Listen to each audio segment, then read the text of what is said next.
Então, como eu coloquei, pensar, né, as lentes, essa discussão da igualdade de gênero, mentalidades, conceitos, a partir da categoria gênero, me possibilita compreender a constituição das identidades dos sujeitos. Sujeitos esses que eu estou entendendo como sujeitos políticos, que estão inseridos em contextos distintos, também foi pontuado pela doutora Estefânia, e estão imersos nesses contextos sociais, políticos, econômicos, religiosos, enfim, que produzem e reproduzem valores, né? Ali estabelece suas interações e, sobretudo, a produção dos acessos sociais do feminino e masculino, em termos dos acessos de possibilidades nas relações sociais e também nas políticas sociais públicas, ou a gente poderia ampliar nas políticas públicas, que esse é um tema caro para mim, inclusive pela minha própria formação. Como eu coloquei, essa é uma discussão muito importante e aí a gente coloca no campo da educação, no campo da saúde, no campo da segurança pública, enfim, no campo da habitação, da assistência social, todas políticas que estão sofrendo e que estão recebendo críticas em termos de Brasil quando a discussão de gênero é apresentada. Colocando que falar de igualdade de gênero está relacionado a essa constituição dos sujeitos políticos, que são sujeitos políticos generificados, né? E que esse conjunto de convenções sociais intersubjetivas, que são intermediados pela linguagem, pelos símbolos, pelos códigos, vão, em seu conjunto, constituindo sentidos ao feminino e ao masculino. E esses sentidos, eles teriam como referência, né, corriqueiramente, as explicações que se tem, e aí eu reafirmo, não só no campo do senso comum, mas também no campo da ciência, muitas vezes os argumentos são as diferenças sexuais. E essas diferenças sexuais, elas estão associadas, eu diria, a outros marcadores, né, como a questão da raça, etnia, da classe social, a doutora Estefânia já colocou isso, a questão do local de moradia, enfim, mas a diferença sexual, ela tem um peso significativo. E ela vai conformar, vai atribuir sentidos que são da ordem da cultura, mas que tem como argumento o biológico. E nesse processo, esses sentidos são incorporados como quase que fazendo parte da vida, da natureza, como uma extensão dessa biologia.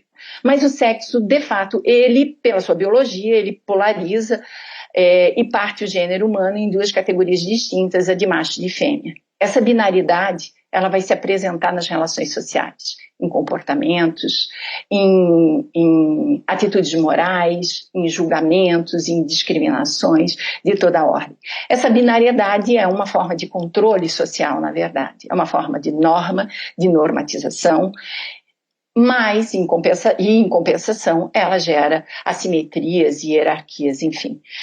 Bom, então essa diferença sexual, ela dicotomiza esse sexo aos órgãos de reprodução sexuada. Então, homens fecundam e são provedores. A doutora Estefânia já colocou isso. Mulheres gestam, procriam e são cuidadoras. E aí, meninos usam azul e meninos usam rosa. Então, a gente está falando em sujeitos políticos construídos de modo desigual, social e interseccionalmente.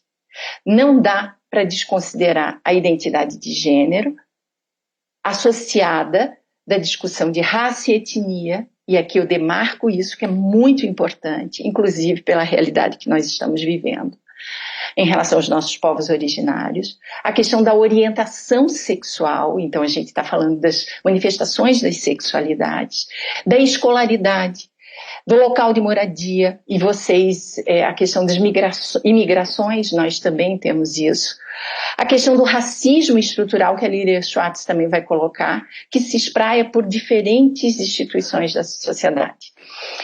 E esses sujeitos políticos generificados, construídos de forma desiguais, vão se materializar em condições de vida. Eles estão a gente está falando de condições de vida de mulheres e homens.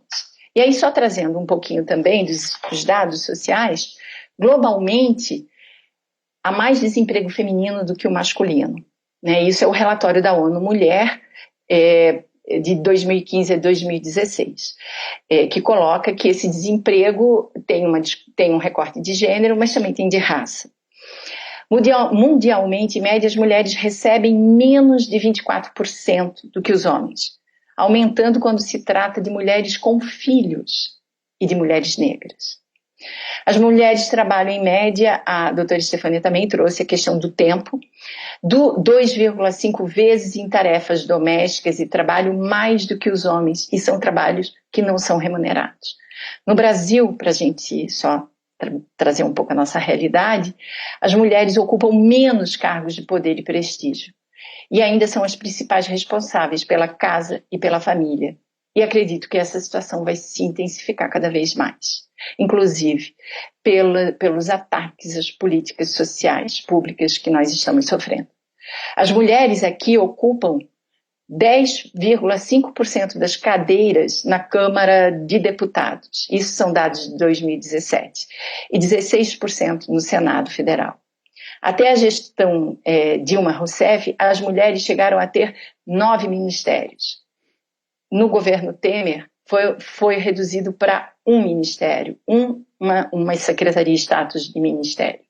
E na atual gestão, para 2 ministérios. Em que pese, que eu acho que a gente tem que fazer um adendo, que o fato de ser mulher não significa que incorpora a leitura dos estudos feministas e de gênero.